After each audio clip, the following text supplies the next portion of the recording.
sobre el liberalismo. Con la emoción casi se me estaba olvidando. Ahora recién empecé la grabación de la clase en Moodle. Ya por si acaso va a salir con las introducciones cortadas. Bien. ¿Se escucha eco en la transmisión? Espérate. Ahí necesito que me retroalimente Elisa, que me está haciendo el seguimiento de la transmisión de tu tubo. Para ver cómo lo resolvemos. Bien. Ya se escucha eco. Ahí me voy a poner audífonos.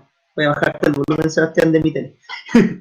Bien, como dice el profesor Sebastián, nosotros vamos a comenzar a hablar del liberalismo, lo cual es una ideología, una filosofía en realidad, un pensamiento filosófico que nos va a ayudar a comprender la configuración del mundo contemporáneo en cuanto a que lo que plantea esta forma de pensar tiene mucho con cómo se debe gobernar y llevar los negocios dentro de una sociedad, ya así como spoiler.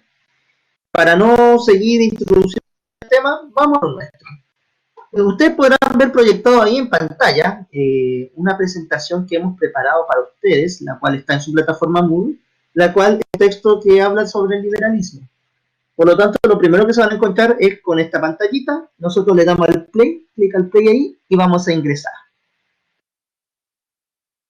Lo primero con que nos vamos a encontrar es con una definición de liberalismo, ¿ya? La cual vamos a proceder a leer y a desglosar de tal manera de que se entienda. A medida que surjan dudas, preguntas, queda algo claro, por favor escríbanlo a través del chat, de tal forma de que se pueda resolver de inmediato, ¿ya? Así que queda abierto el espacio para consultas cuando quieran.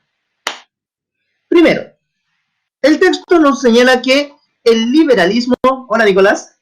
Nos señala que el liberalismo del siglo XIX fue una corriente filosófica, política y económica que promovió la libertad del ser humano, su igualdad política y jurídica, y búsqueda del progreso material de los pueblos, ¿ya? Eso es lo que dice la definición si seguimos la lectura. Pero vayamos desmenuzándola, desarmándola.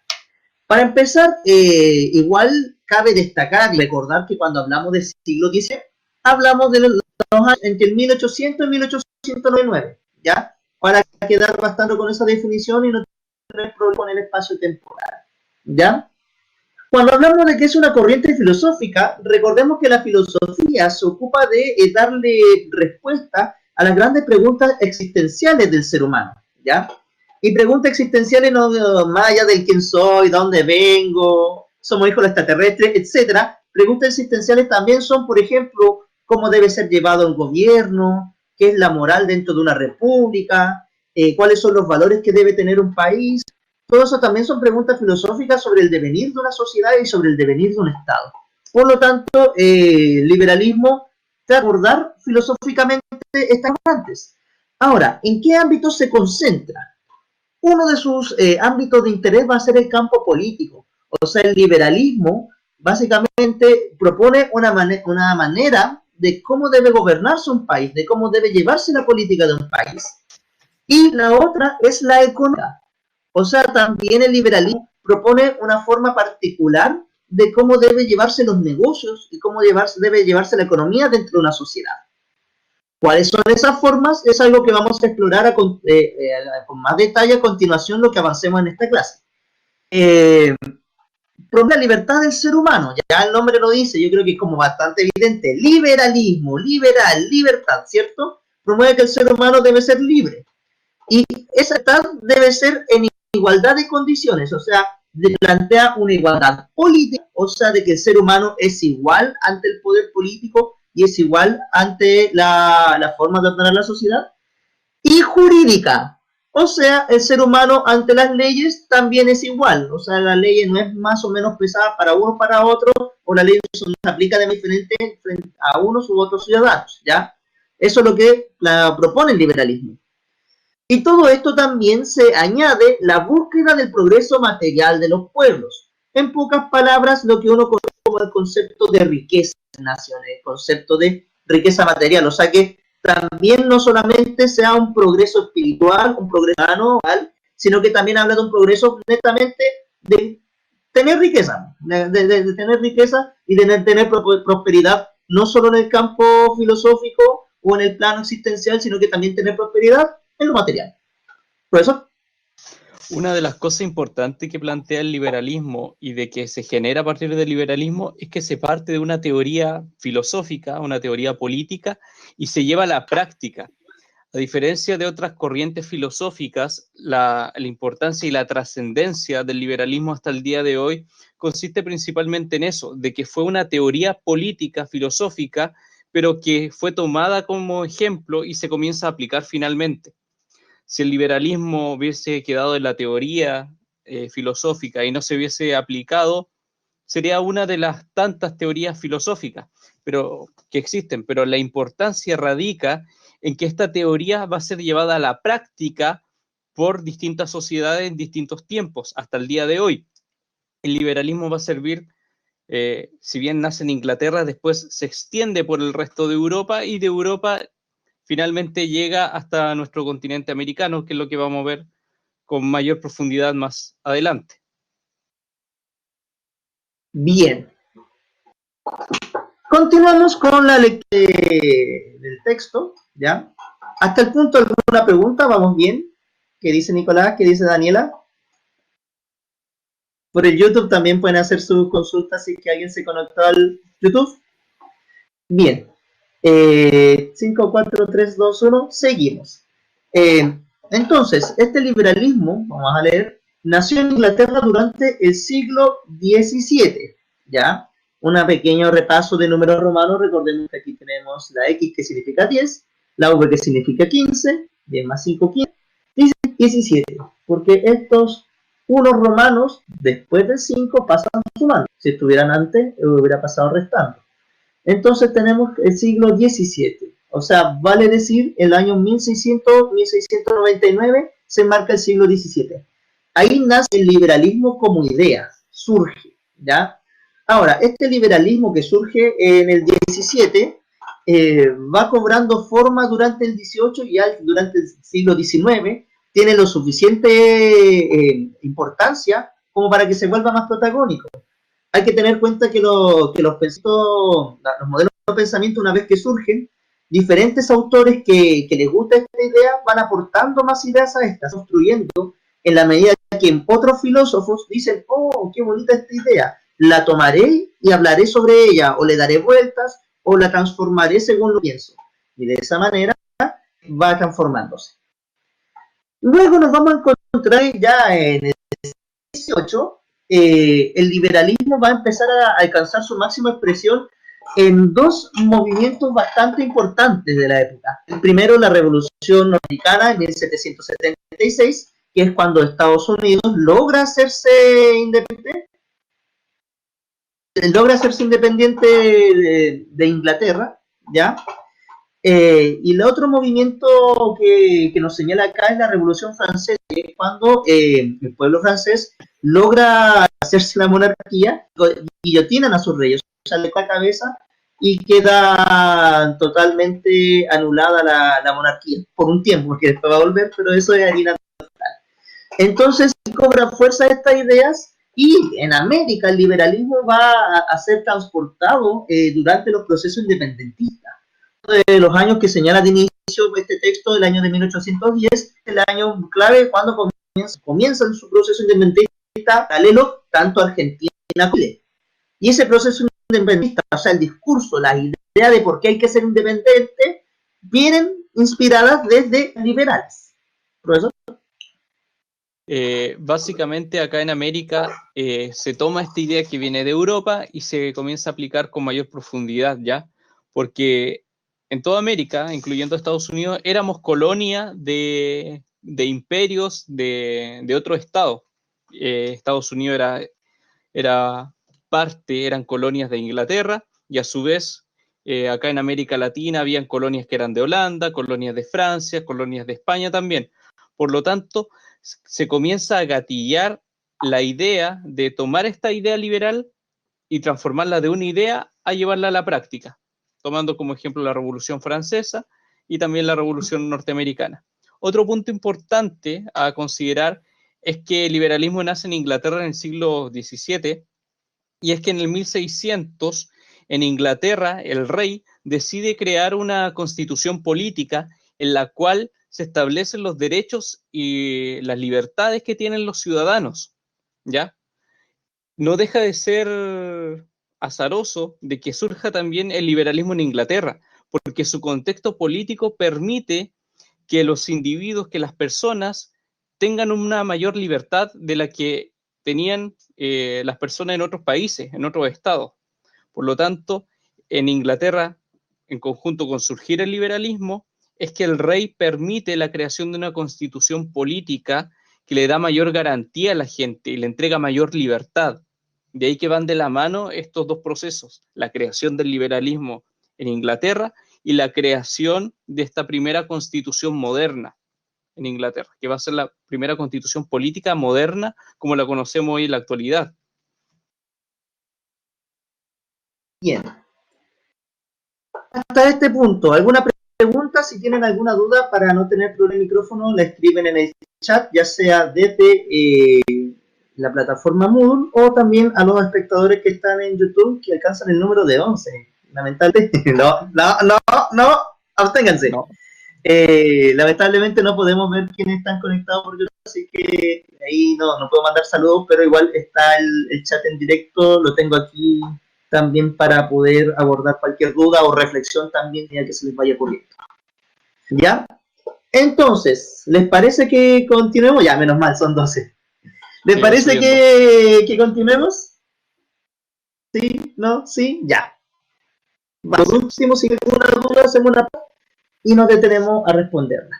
Aquí se darán cuenta que en la presentación va a decir clic más detalles, ¿ya? Esto no es opcional, tienen que hacer, porque aquí viene el resto del artículo que queremos que revisen. En esta presentación van a ver 4 filósofos bastante importantes que van a definir lo que es el pensamiento liberal. Por lo tanto, aquí el macho no... ¿Quién es el macho? Liberalismo es una doctrina política que sostiene la libertad y la igualdad ante la ley y la reducción del poder del Estado. Qué bonito y hermoso resumen, ¿ya? Una política económica y social que defiende la libertad individual y la igualdad ante la ley y la reducción del poder del Estado.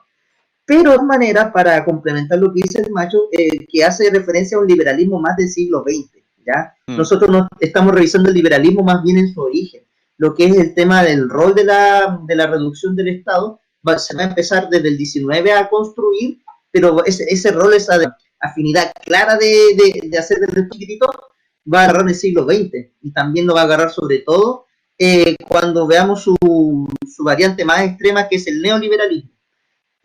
Hola Maite, saludos por YouTube también. Por YouTube también. Bueno, entonces, continuando con nuestra clase, avanzando, vamos a ver que tenemos estos 4 filósofos y vamos a partir por el primero que está acá, tiene carita de pena, que es John Locke, inglés. Bien, lo primero que tenemos aquí es al señor John Locke, que va a ser considerado el padre del liberalismo clásico. ¿Ya? Voy a leer. Locke planteó que todos los seres humanos poseen una racionalidad inherente a su ser. O sea, de que todos los seres humanos, por ser humanos, somos racionales, pensamos, analizamos. Por lo tanto, a los sujetos le permite discernir, o sea, distinguir el bien y el mal. O sea, según John Locke, todos tenemos la capacidad de distinguir lo bueno y lo de lo malo. Ahora, que este filósofo parta por este principio no es casualidad en el liberalismo. Consideremos un par de cosas. Primero, tengamos en cuenta de que para la época la Iglesia Católica de ese entonces no va a tener el mismo pensamiento que tiene ahora, sino que va también a haber otras ideas en el aire, como por ejemplo la idea de la predestinación, o sea, de que todos los seres humanos tenían un camino divino. Si Dios quería ponerte en el rol de villano, tenías que ser villano. Onda, por ejemplo, si nosotros vemos el caso de Judas, ¿ya? Típico de Semana Santa, cuando uno va a ver el caso de Judas, se va a dar cuenta de que Judas cumplía con ese de traicionar a Jesús porque era lo que Dios le tenía predestinado, o sea, él lo iba a traicionar por guión. No necesariamente porque fuera malo, sino que era parte del guión divino, de la providencia. Ahora, John Locke, eso lo niegan. No, aquí no se trata de que haya un guión divino ni nada, sino que el ser humano es una persona racional, sabe lo que hace, por lo tanto puede distinguir entre el bien y el mal. Y eso te va a dar dos consecuencias interesantes. La primera, como todos seres humanos, inherentemente por naturaleza, somos seres racionales, entonces todos los seres humanos tenemos la capacidad de pensar y de racionalizar. Por lo tanto, no necesitamos que haya un superior que necesariamente nos diga, ¿ya? Esto sobre todo criticando a la idea de la monarquía. Los reyes pensaban de que ellos como reyes eran elegidos por Dios. Y como los reyes eran elegidos por Dios, entonces ellos tenían la capacidad única de tener el raciocinio y la visión para gobernar un estado. Por lo tanto, esas familias que Dios había elegido como reyes eran los únicos que tenían esa capacidad. Por lo tanto, el resto de la ciudadanía eran vistos como niños chicos o con personas de un raciocinio inferior. Por lo tanto, John Locke al tiro te dice, nosotros no somos inferiores a la nobleza, nosotros estamos al mismo nivel, también pensamos. Por lo tanto, le da más importancia a lo que se va a transformar después en ciudadano. Y luego, a continuación, la otra cosa interesante sobre el concepto del bien y el mal es que también, si el ser humano tiene la capacidad de distinguir bien y mal, entonces no es que los reyes tomen decisiones equivocadas porque Dios quiso o porque tarde o temprano se va a cumplir un plan divino, sino que toman buenas o malas decisiones porque ellos saben que están metiendo la pata, y ellos saben las decisiones y no tiene nada que ver con un gran plan maestro que tarde o temprano las cosas van a salir bien. Por lo tanto, las ideas de John Locke ayudan a criticar un poco las bases fundamentales, uno, de la monarquía, de los reyes, y dos, de la organización social que había durante esa época. ¿Profesor? Para complementar lo interesante y lo novedoso que introduce John Locke es generar la conciencia de que el ser humano puede discernir y que tiene la posibilidad real de elegir entre el bien y el mal. Como anteriormente lo había señalado Samuel, si tomamos lo que plantea Locke y lo observamos en tiempos históricos hacia atrás, el ser humano nunca se le había ofrecido esta posibilidad de elegir entre los actos buenos y los actos malos, sino que venían condicionados por un ser superior. Por lo tanto, el ser humano vivía en una realidad donde no tenía mucho poder de decisión frente a sus actos cotidianos. Y si eso lo llevamos a un punto mucho más amplio, si el ser humano no es capaz de decidir entre lo que está bien y lo que está mal, tampoco tiene una conciencia política clara, porque no va a ser capaz de elegir a un gobernante de una buena forma, y tampoco va a ser capaz de cuestionar al gobernante. Por lo tanto, lo novedoso que introduce John Locke tiene que ver con la capacidad real del ser humano de decidir entre lo bueno y lo malo, y además moverlo a un plano más político, de que si tú sabes lo que es bueno y lo que es malo, tú eres capaz de decidir por tu autoridad política. Y también, en ese mismo sentido, de que tu autoridad política, el gobernante, el rey, el presidente, en ejemplos más actuales, también sabe lo que es bueno y lo que es malo. En este sentido, es sumamente novedoso lo que plantea Locke, porque hacia atrás no existía eso. No existía esta idea de que el ser humano posee una libertad para elegir. Por lo tanto, el ser humano solamente vive. A partir de Locke, el ser humano vive y es consciente de que sus actos son buenos o son malos. Y en función de eso, también hay consecuencias para la vida. Bien, por interno... sí. Por interno, por YouTube nos pregunta Maite por qué se supone que los reyes tenían el poder de... Bueno, para hacer así como un resumen súper corto, porque esto ya es como media clase de historia que se va de... así como de volar. Tenemos que en cuenta de que monarquía, reyes y poder no ha sido siempre podríamos decir comillas, un matrimonio en la historia, o sea, siempre han ido de la mano, ¿ya? Desde incluso la misma antigüedad. Recordemos de que en un inicio, cuando surgen los reyes, estas personas surgen porque un conocimiento especial que lo hace diferentes al resto, ¿ya? Y nada más que por eso esta frase famosísima y dice que el conocimiento es poder. Tengamos en cuenta que, por ejemplo, en en el antiguo Egipto, lo que empezaron a hacer faraones fueron personas comunes y corrientes que tenían la capacidad de leer las estrellas y calcular cuándo crecía el río Nilo. Y a partir de eso después llegan y se engrupían a la gente. Oh, yo soy el gran Tutankamón. No, nunca fue así, pero por poner un nombre. Yo soy el gran Tutankamón y la capacidad de decir cuándo va a crecer el Nilo. Oh, ¿cuándo va a ser? Lo hará dentro de una semana, más o menos. Y al ver que hacían caso, oh, ¿y quién te dijo eso, gran Tutankamón? Me lo dijeron los es. Y de esa manera también tenemos cómo el poder no se va asociando en diferentes culturas a también la realeza. Ahora también tenemos que tener en cuenta de que el Imperio Romano también tenía una fuerte componente religioso, y después cuando el mismo Imperio Romano abraza el cristianismo, se cae el Imperio Romano, el cristianismo queda. Por lo tanto, los reyes bárbaros que vienen después hacen este trato, este contrato oculto entre ellos. La iglesia de la época le ayuda a ellos a validar su poder, y ellos a su vez no se meten con la iglesia y no la persiguen. Por lo tanto, ahí se genera un trato de hoy siglo que funcionó para ellos bastante bien. Eso, espero que haber respondido la pregunta. Respecto a Juego que el profe se le escucha eco, debe ser porque a lo mejor tengo la tele prendida o tú tienes tu... No, eso es por YouTube. A lo mejor es por el tema de la tele, porque igual le voy a bajar volumen para que no sea tan feo. Ya. Continuamos. No, vale. Para complementar, no olvidar que durante la Edad Media y los tiempos posteriores, los reyes eran coronados por el Papa. ¿Y quién era el Papa? El Papa es la máxima autoridad de la Iglesia Católica, que se supone que es el representante de Dios en la tierra. Por lo tanto, al ser el representante de Dios en la tierra, quien corona al rey, básicamente estamos diciendo que Dios, a través del Papa, está coronando al rey. Y en sociedades altamente católicas y altamente creyentes, tú no podías contradecir la autoridad del rey, porque el rey también era un representante de Dios en la tierra. Por lo tanto, por eso tenían tanto poder, porque eran representantes también de un poder religioso, que iba muy de la mano con el poder político. Entonces, eso es para complementar la pregunta de la Maite, que básicamente los reyes tenían un poder político, y era un poder político que era apoyado por la Iglesia Católica, por lo tanto era un poder incuestionable.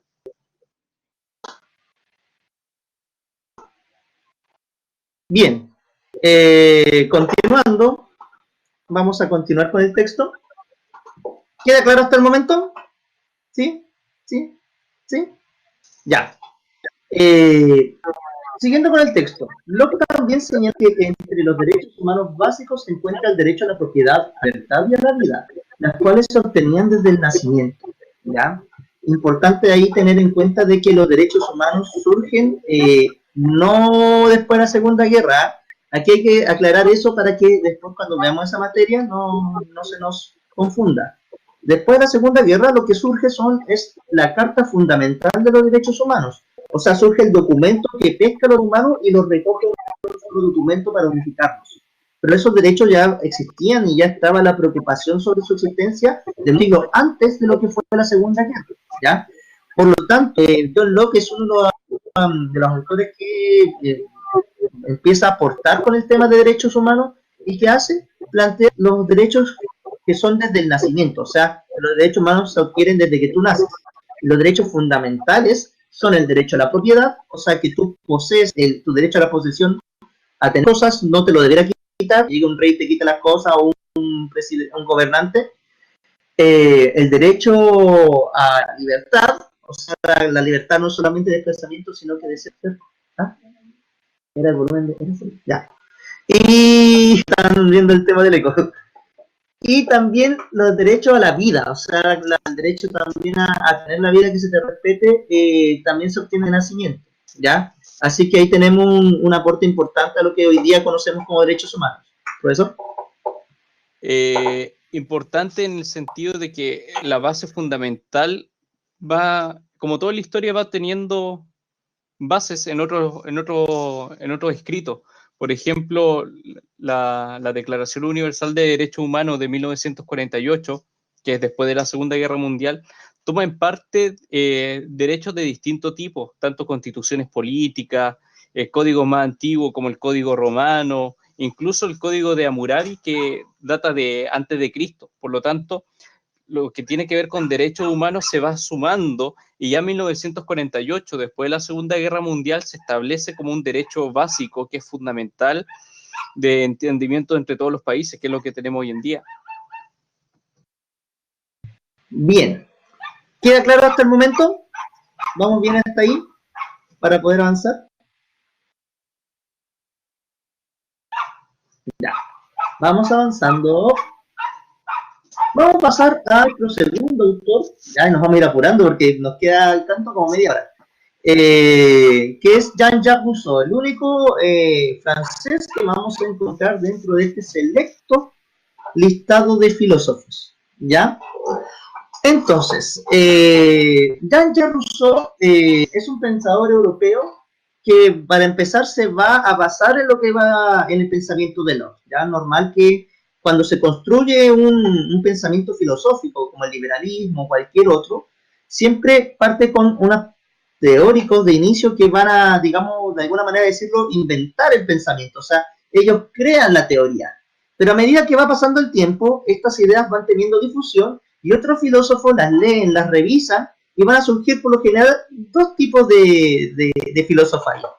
Van a ver los filósofos que van a decir, oh, qué idea tan buena, liberalismo, me gustó. Por lo tanto, la empiezan a mover, incluso a poner aportes para ampliarla y poder hacerla más específica. O incluso hasta derivarla, así como hacerle algunas correcciones, buena tu idea, pero yo me cargaría hacia este otro lado.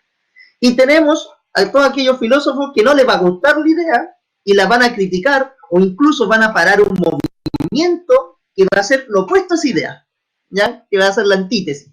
Por lo tanto, es importante saber que así se va construyendo el pensamiento y por eso muchas veces nos da la sensación de que existe A o B, blanco o negro, que existen pensamientos que son dicotómicos, o sea que A o B. Eso también se da porque a medida que estos pensamientos se presentan, van a tener otros de respuestas que los van a criticar. Bien, volviendo al tema, Rousseau va a ser de esos que, en lugar de más que criticar a Locke, los va a dar aportes y va a seguir ampliando su obra. ¿Qué va a decir Rousseau? Los sujetos, en el afán de obtener libertad civil y respeto a la propiedad, van a renunciar a su libertad natural para entregársela a un poder político que vela por sus derechos, ¿ya? Es la relación que se da entre el poder político y la sociedad. Una palabra, un concepto que no es al azar, es el concepto de libertad natural, ¿ya? Cuando hablamos de la libertad natural del ser humano, piensen en la libertad del ser humano como ser humano, punto. Más allá de la sociedad, más allá de los parámetros sociales, o más allá de las leyes, el ser humano tiene una libertad, que es natural, o sea, que es el libre albedrío, ¿cierto? La capacidad que yo tengo de hacer o no hacer. Por lo tanto, por ejemplo, si Sebastián entra a la casa del profesor y a robar mis cosas, yo en mi libertad inherente del ser humano, mi libertad natural y mi instinto natural animal también voy a agarrar un cuchillo y acuchillar. ¿Qué fue el profesor Sebastián? Pero hay un detalle. Nosotros sabemos que eso no es posible. Porque nosotros, esa libertad natural animal, nosotros la hemos cedido. Ya no corresponde a las manos. Sino que lo que voy a hacer yo, voy a agarrar el teléfono, voy a llamar a la autoridad policíaca más cercana y voy a hacer la denuncia de que me está asaltando y ellos se encargarán. O sea, yo estoy cediendo parte de mi libertad, de mi derecho de defensa, a que los encargados del Estado lo hagan, ¿ya?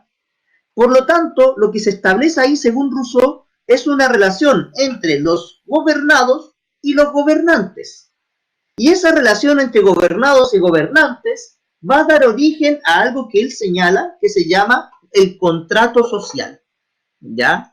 El contrato social no es que tú lo firmes, ¿no? El contrato social tiene que ver con todas aquellas relaciones, interacciones en que uno como sujeto debe ceder ciertas cosas al Estado, pero a su vez el Estado debe garantizarle condiciones mínimas de seguridad al sujeto. Contrato social. Una de las expresiones físicas de ese contrato social, que es bastante intangible, pero en lo físico, por ejemplo, la Constitución, las leyes, son expresiones del contrato social. De esa manera se manifiesta qué debe hacer, qué no debe hacer, qué hacer en caso de, etcétera. Por lo tanto, nosotros nos vamos a dar cuenta de que al día de hoy ese término está siendo de nuevo, por ejemplo, en Chile se está utilizando mucho. Habrán visto en las noticias de que hablan de un nuevo pacto social, ¿ya? Pacto social entiéndase también como un sinónimo de trato social. Y cuando hablamos que necesitamos un nuevo pacto social, quiere decir que debe haber una nueva forma de entenderse, de relacionarse entre la autoridad y los ciudadanos, de tal forma de que ambas partes, la autoridad pueda gobernar tranquila, pero a su vez los ciudadanos puedan tener progreso y protección parte de esa autoridad. ¿Profesor? Complementar también que esta idea de contrato social o de pacto social es necesaria ya existe en las sociedades propiamente tal. Si habláramos que el ser humano vive, no sé, como ser individual aislado de la sociedad, no sería necesario llegar a acuerdos, pero desde el momento que el ser humano se encuentra inserto dentro de una sociedad, es necesario fijar reglas, ¿ya? Y estas reglas, a medida que se van complejizando las sociedades, se van estableciendo leyes o parámetros de convivencia. Porque si no hay convivencia o no hay una regla clara sobre cómo nos relacionamos como individuos, cada uno haría lo que estima conveniente, ¿cierto? Sin tomar en consideración al otro, ¿ya? Desde el momento que tú vives en sociedad y tú tienes la libertad, también lleva consigo el tener ciertos derechos y ciertas restricciones, que es lo que explicaba el profesor Samuel. Cada acto que tiene el ser humano al vivir en una sociedad tiene repercusión o tiene consecuencias en el resto.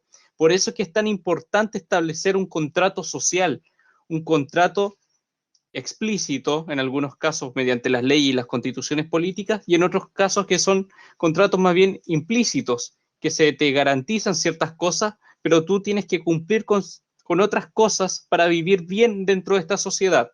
Eso es lo que plantea Rousseau, que pasamos desde el estado natural del individuo, donde podía hacer cualquier cosa, a un estado donde tú estás más civilizado. Y como estás más civilizado, tú puedes llegar a trabajar y a comprender de mejor forma cómo conviven todos dentro de una sociedad. Porque si cada uno de los individuos que componen la sociedad hace las cosas a su manera, la sociedad no funciona. Las sociedades funcionan en la medida que cada uno de los integrantes y también los integrantes del Estado que administran el Estado, las autoridades, se hacen cargo de sus responsabilidades. Y eso está implícito en un contrato o en un pacto o en un acuerdo social, que es lo que plantea Rousseau. Bien. Eso, ¿alguna pregunta o duda? ¿No ha quedado clarito el señor Jean-Jacques Rousseau? ¿Sí? ¿No? Bueno, de todas maneras, igual quedan alguna duda a posterioridad, nos pueden escribir, ya sea por mensaje interno o en los foros que habilitemos. Vamos a continuar porque nos están quedando 20 minutos y todavía tenemos que explicar la actividad. Rapiditamente, el señor Adam Smith, que viene a continuación, ¿ya? Adam Smith, este inglés va a tomarse más bien una vía, un camino más económico frente al liberalismo.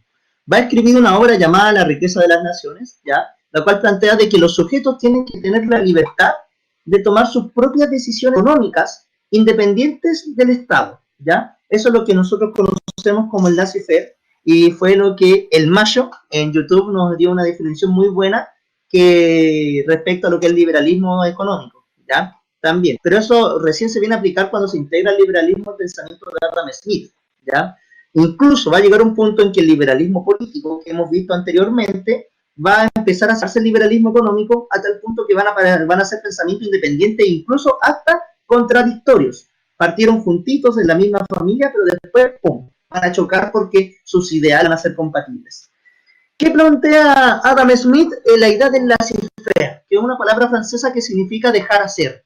O sea, de que hay que dejar hacer a los negocios, a las personas que se dedican a los negocios y que su actividad no tenga mucha intervención del Estado.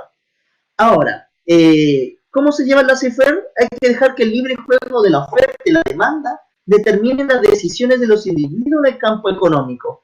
O sea, de que si tengo que tomar decisiones económicas, no va a ser por lo que me diga un rey, un estado, un gobernante, sino que va a ser por lo que el juego de la oferta y la demanda digan que tengo que decidir. Por lo tanto, la economía es una actividad independiente al poder político e independiente a los estados.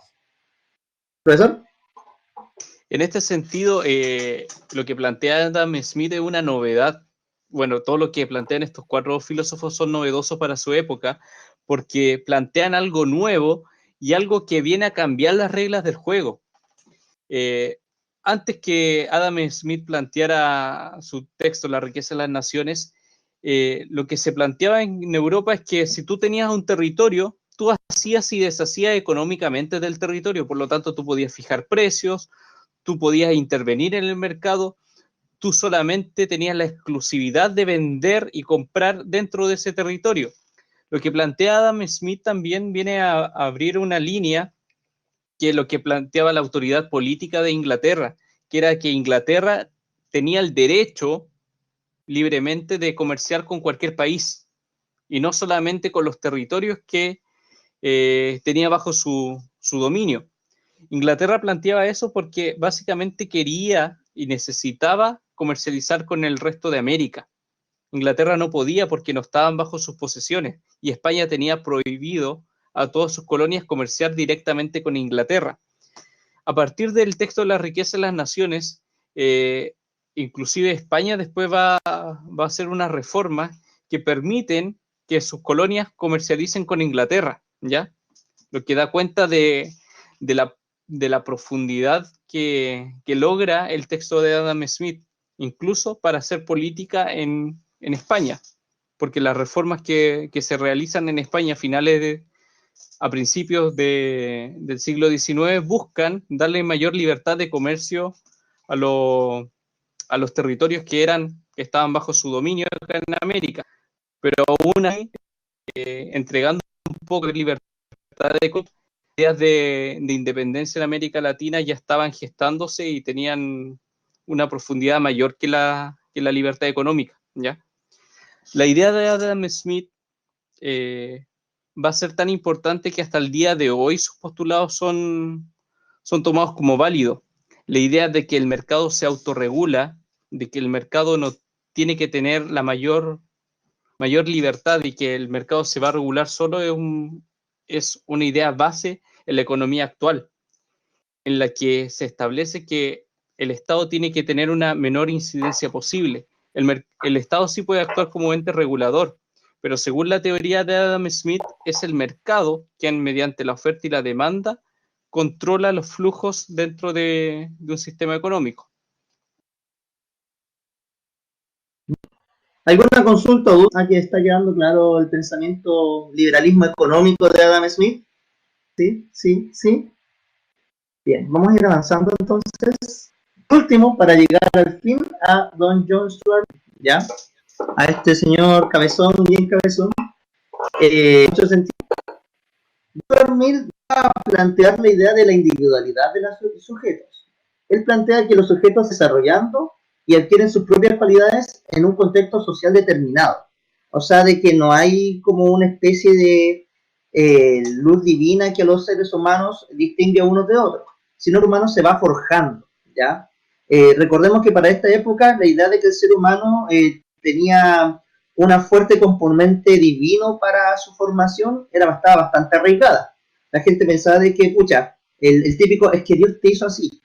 Por lo tanto, no había mucho espacio para pensar de que el ser humano tenía un espacio para mejorar o para forjarse a sí mismo, sino que fue creado por Dios tal como Dios quiso. Ahora, esto va a tener implicancias sociales bien importantes, ¿eh? Vamos a ir analizando. Consideró John Stuart Mill a los sujetos como seres singulares, ya cada uno es único, los que deben desarrollar su propio camino que les va a permitir alcanzar la plenitud, y si persona que desarrolla su propio camino y alcanza la plenitud, logra el progreso de todos a la vez. La medida que todos avanzan y llegan a un estatus, todos progresan, ya reconociendo sus individualidades. Hay que tener en cuenta, volviendo al pensamiento de la época, y de hecho al comienzo de esta clase hablábamos del origen divino de los reyes, ¿cierto? Que los reyes tenían un poder divino que los investiga, y a partir de eso eran considerados personas únicas y extraordinarias y elegidas por Dios. Vemos que en esta época todavía va a existir un orden estamental de las sociedades. O sea, si tú naciste campesino, te quedas campesino. Es muy difícil subir al siguiente escalón.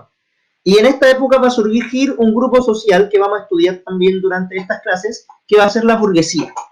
¿Quiénes son los burgueses? Básicamente son comerciantes, banqueros, personas que se dedican a los negocios y comienzan a acumular dinero. Comienzan a subir socialmente, a tener mayor importancia social, pero siempre van a tener un tope, porque nunca van a ser más importantes y nunca van a tener los mismos privilegios que la aristocracia, o sea, personas que pertenecían a la nobleza. Así que nuestros queridos amigos burgueses se empiezan a quedar ahí trabados, porque lamentablemente Dios no los eligió nobles.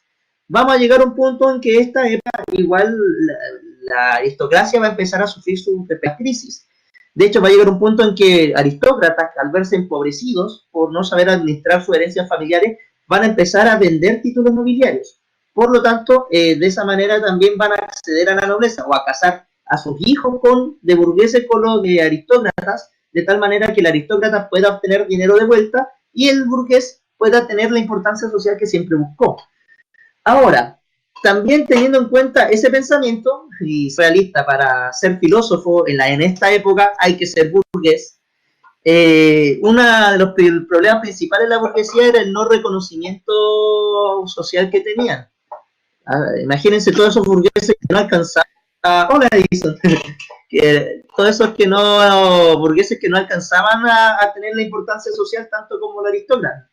Por lo tanto, esta idea de que el ser humano nace singular y de forjar algún contexto va de manera a criticar el orden del antiguo régimen, este orden estamental, diciéndote, oye, no es necesario que tú nazcas aristócrata para ser una persona importante, o sea, tu esfuerzo te puede llevar a ser una gran persona. Eso es a fondo y en pocas palabras lo que te plantea John Stuart Mill, cómo el ser humano empieza a ser valorado más bien, o debiera ser valorado por su progreso individual más que por su origen de nacimiento u cualquier otro factor.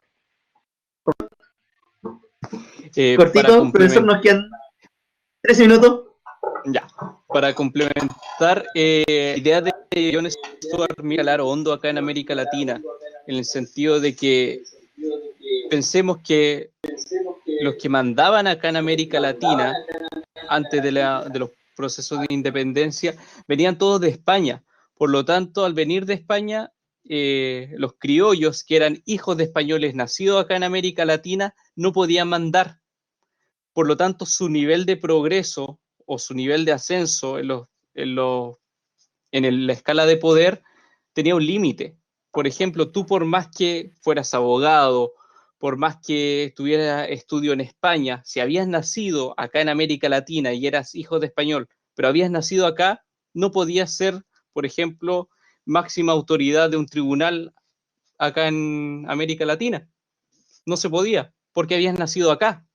Pero sin embargo, podría llegar un español que tenía menos conocimientos que tú y podía perfectamente mandar en un tribunal acá en América Latina, ¿ya?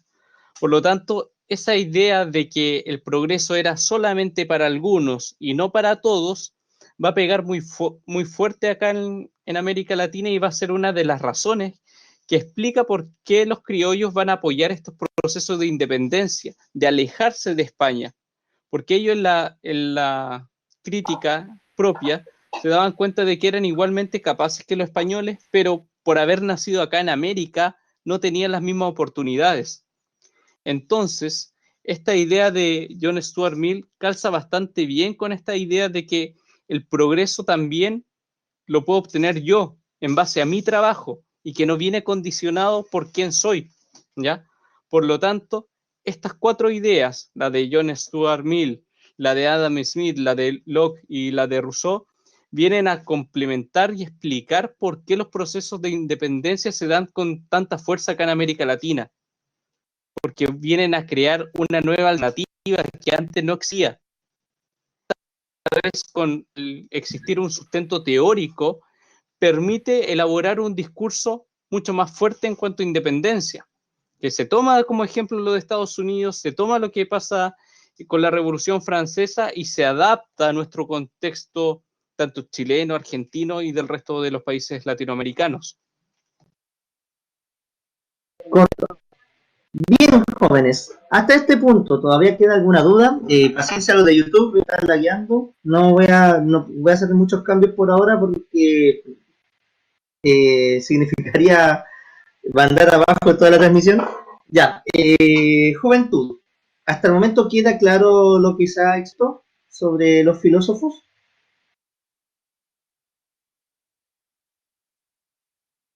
Bien, volar, vamos a continuar con nuestra clase. Bien, una vez ya revisados todos estos filósofos, vamos a pasar a ver qué es lo que nosotros queremos que hagan, o sea, la actividad que hemos preparado para esta ocasión. ¿Ya? Importante eso, importante porque muchas veces sucede que, claro, nosotros pedimos la actividad y ahí vamos a ver de qué se trata. Voy a responder una duda por YouTube.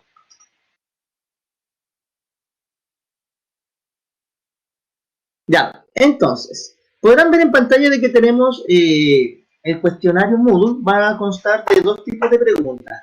Una primera pregunta que son de análisis, de síntesis, y una última de análisis. Lo primero que nos vamos a encontrar va a ser con este texto.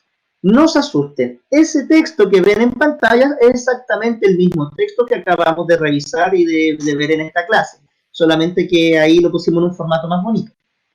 Ya, aquí está el texto para que vuelvan a revisar las ideas que acabamos de ver. La primera pregunta de síntesis. Pregunta 1.